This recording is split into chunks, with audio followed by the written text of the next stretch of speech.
ତୁଣ ନ ଦେଇ ମୁଁ କେମିତି ଖାଇବି? ତୁଣ ଏଇଟା ପରା କାନ୍ଦିଲ ଏଇଟା ଏଇଟା ଦେଖୁନ ଓହୋ କାନ୍ଦାଲ ସାନ ଖାବେ ଏଇଟା ଖାଉଛେ ପୁରା ରେ ଆମେ ଖାଉଛୁ କିସଟା କହିବି ତତେ ଆଉ କାଲି କହିବି କାଲି କ'ଣ କହିବ ବୁଆ କ'ଣ କହିବ ଖାଉଛୁ ନା ନାଇଁ ରେ ମୋର କଥା ଶୁଣେ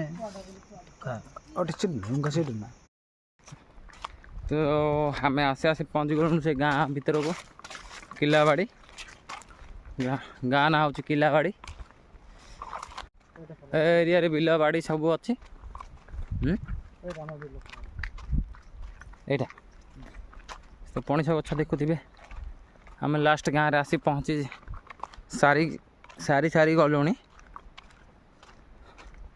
ଯାହାହେଲେ ଗୋଟେ 20 କିଲୋମିଟର ଆସି ସାରିଲୁଣି ଆମେ ଚାଲି ପାରୁଥିବା ଜଙ୍ଗଲ କେମିତି ଅଛି ବହୁତ ଭୟଙ୍କର ଲାଗୁଛି ତ ଫାଇନାଲ୍ ଗାଇସ୍ ଯାହା ହେଲେ ବି 10 କିଲୋମିଟର ପାଖରେ ଆସିଲା ପରେ ଗୋଟେ ଗାଁଟେ ଭେଟିଥିଲୁ ତାପରେ ଆଉ ଗୋଟେ ଏରିଆରେ ଆମେ ପହଞ୍ଚିଲୁ ଦେଖିପାରୁଥିବ ସେପଟେ ଆଉ ଗୋଟେ ଗାଁଟେ ଅଛି ଘର ଦ୍ୱାର ଅଛି ଏ ଗାଁ ନା କ'ଣ ମୁଁ ଜାଣିନି ତ ସେଠୁ ଆସୁ ଗୋଟେ 5 କିଲୋମିଟର ଆସିଲା ପରେ ଏ ଗାଁଟେ ପହଞ୍ଚିଲୁ ଦେଖିପାରୁଥିବେ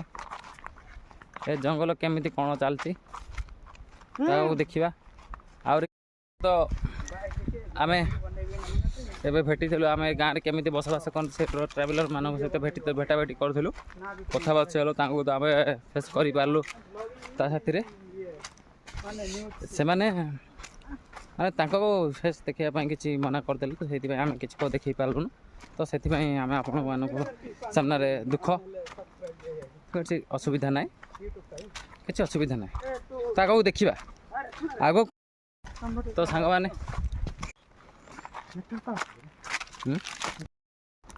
ତ ଏ ଗାଁରେ